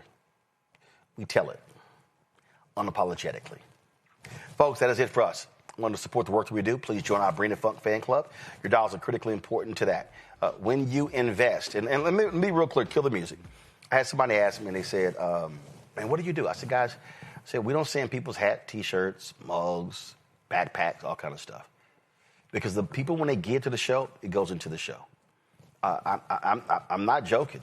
We're about to order $175,000 in equipment. We're completely upgrading our entire audio. A lot of y'all been talking, oh my God, fix the audio, complaining. Well, we've been going through that. We're completely doing that. We're ordering another LiveView 800. That's $20,000. I'm literally right now focusing on about $500,000 in upgrades. Why? Because we have to have the infrastructure to do this. We got to have the ability to be able to utilize vMix software and be able to utilize green screens and bring in hosts and guests from other cities as well. Because nobody else is doing what we're doing. We have been methodically building this show, methodically building this network, and nobody else in Black America is doing what we're doing. We do shows on StreamYard. We're not trying to do every single show on StreamYard. We're not trying to do that. We go on the road. We go hard. We walk in places, and when they see us coming in with our gear, they realize, oh, damn, they're not playing around. And that's what we want people to understand, that when we show up, that we are coming with our A game, we are coming with the type of equipment that is going to give us the opportunity to do whatever kind of broadcast is necessary in order for us to inform people what's going on. I'm just, and y'all, those of you who are watching our show when we were in Houston for Afrotech, I just want to show you. I mean, this is what our footprint looked like when we were there. When we were there broadcasting for Afrotech, and we appreciate Afrotech, supporting us and assisting us with that. But when we went in there broadcasting, we made it perfectly clear how we wanted everything to look, and we wanted people to understand that when we walked into that space, and then they saw what we were doing, and they saw our coverage, that they understood, and so. This right here was the video, and you see right here when we were there. You see right here how we had our footprint, our 18-foot crane, our switchers and our sliders and all those things. Y'all, that's what this thing is all about. So that's why your support is critical, because we are trying to elevate our game. We do not want Roland Martin Unfiltered and all the shows on the Black Star Network in 2026 to look like anything we did in the last 7 years. We're upgrading our cameras, robotic cameras on the road, and so we're doing a whole lot of that. And so trust me, when you give, we appreciate every single dollar, and we put every single dollar to use. And so if you want to support us via Cash App, use Stripe QR code. See it right here, bottom left-hand corner. PayPal's R. Martin Unfiltered. Venmo's RM Unfiltered. Zelle, Roland at RolandSMartin.com. Roland at RolandMartinUnfiltered.com. Checks and money order, make it payable to Roland Martin Unfiltered, P.O. Box 57196, Washington, D.C. 20037-0196. Download the Black Star Network app, Apple phone, Android phone, Apple TV, Android TV, Roku, Amazon Fire TV, Xbox One, Samsung Smart TV. You can sit on all those platforms. We're going to give you, I think we will no longer be, we're switching over our app from another company. I don't believe we're going to be on Xbox One. I'll let y'all know that. If you want to get my book, White Fear, How the Browning of America is Making White Folks Lose Their Minds, please do so. Get it at bookstores and online everywhere. Download the audio version I read on Audible. Get our Black Star Network gear. Somebody sent me a text and said, hey, are you selling those shirts? Don't blame me voting for a black woman. Absolutely. You can get that T-shirt at shopblackstarnetwork.com. All the products to my left, these are all black-owned products. If you want to get Christmas gifts, please support these folks right here. And go to shopblackstarnetwork.com and peruse all of our products, and you can actually support these black-owned businesses. And when you support them, you support us. And don't forget, folks, you've got 7 hours left, less than 7 hours if you want to invest in Fanbase. They're close to $17 million raise. It's at 15.9. It's actually at $16 million. They're in the final stretch as we speak. And so if you want to invest, startengine.com/startengine.com, again, startengine.com/fanbase, startengine.com/fanbase. You see it right here, folks, and check that out. And, of course, download the app, Fanbase, as well. Folks, that's it. I'll see you tomorrow right here, Roland Martin Unfiltered on the Black Star Network.